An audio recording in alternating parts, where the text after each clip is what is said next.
नमस्कार साथियों।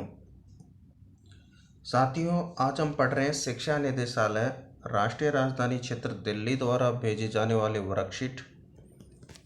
Worksheet number होगी आज हमारी 26। विषय हमारा हिंदी है। हिंदी की अंतर्गत दो बैलों की कथा और उसमें से पठित गद्यांश लिया जा रहा है।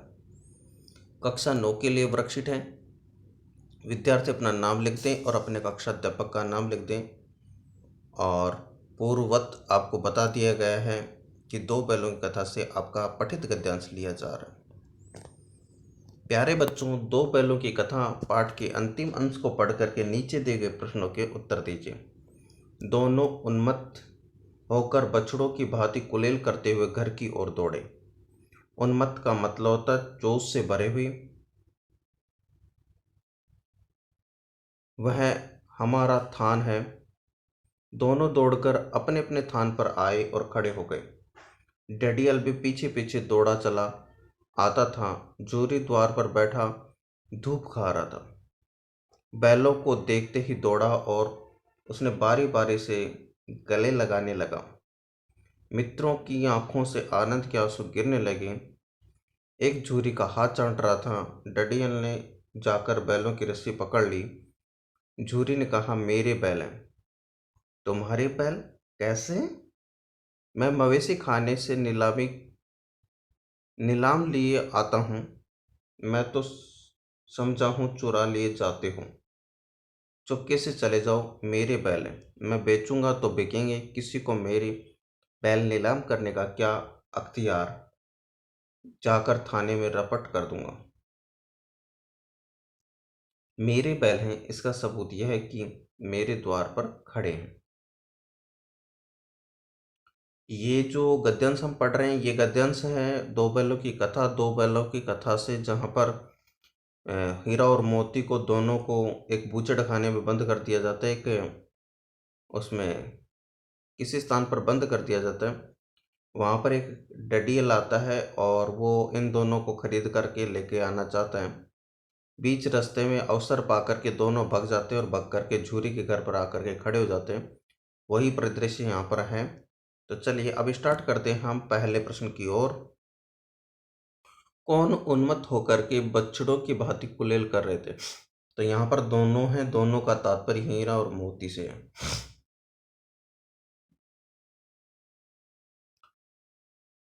ठीक है, अगर आप चाहो तो मैं इसको थोड़ा सा यार आगे चाहूँगा।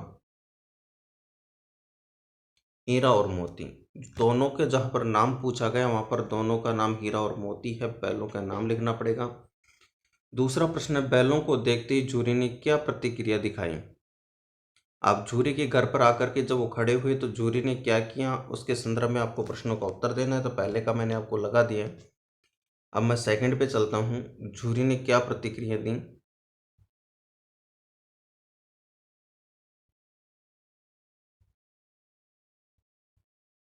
बैलों को देखते बैलों को देखते ही दौड़ा और उन्हें बारी बारी से गले लगाने लगा। ठीक है।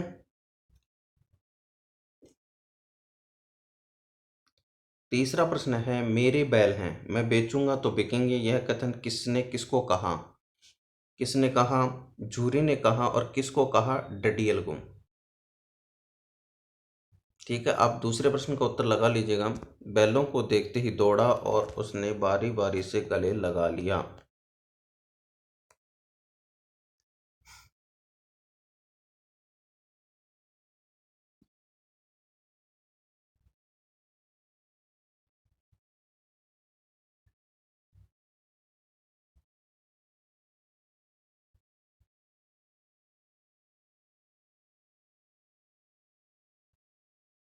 ठीक है, तीसरे प्रश्न का उत्तर मैं लिख रहा हूं।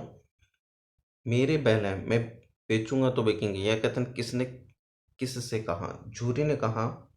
आप लिख लीजिए इसको। जूरी ने कहा। किसे कहा? डडियल से। तो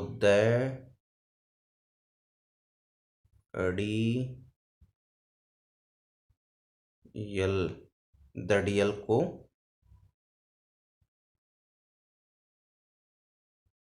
कहा।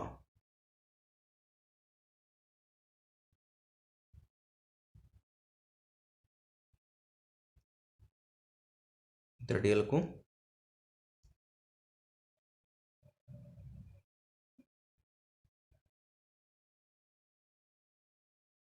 कहा।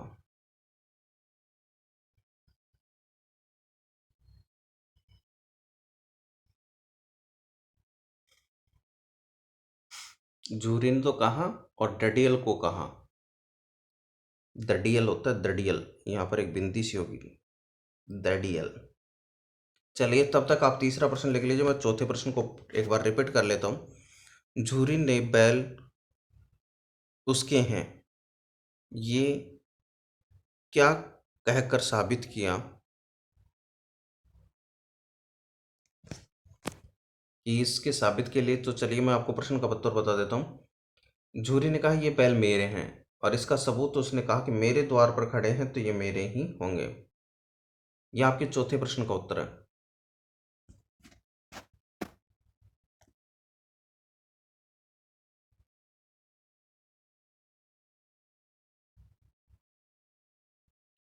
तो हमारे पास चारों प्रश्नों के उत्तर हो गए।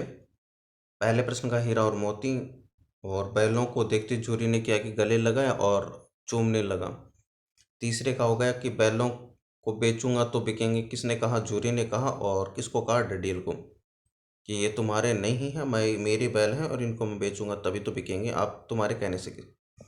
चौथा है झूरी ने बैल उसके हैं ये कहा, ये क्या कह करके साबित किया, क्योंकि वो उसके द्वार पर खड़े हैं तो इसके मतलब उसी के हैं, ये कह करके उसने साबित किया, मैंने अंडरलाइन कर दी।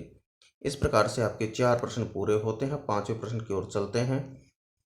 मित्रों की आंखों से आनंद के आंसू गिरने लगे। क्या कभी आपके साथ भी ऐसा हुआ है? अपने शब्दों में वर्णन कीजिए। ये बेटा आपको लिखना है कि कहीं ऐसी घटना घटी हो, किसी जानवर की मृत्यु या किसी जानवर से घटनी जिस पर आपको भी कभी आंसू आए हो, तो आप उसके बारे में लिखेंगे। अब देखिए, मैं मवेशी खाने से नीलाम लिए आता हूँ, यह किसने कहा? ये डडियल ने कहा।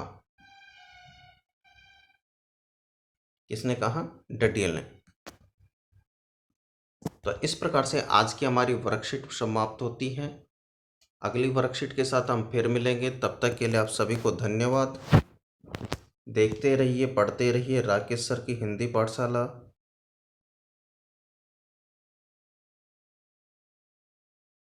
चलिए आज की हमारी वर्कशीट यहीं समाप्त होती है।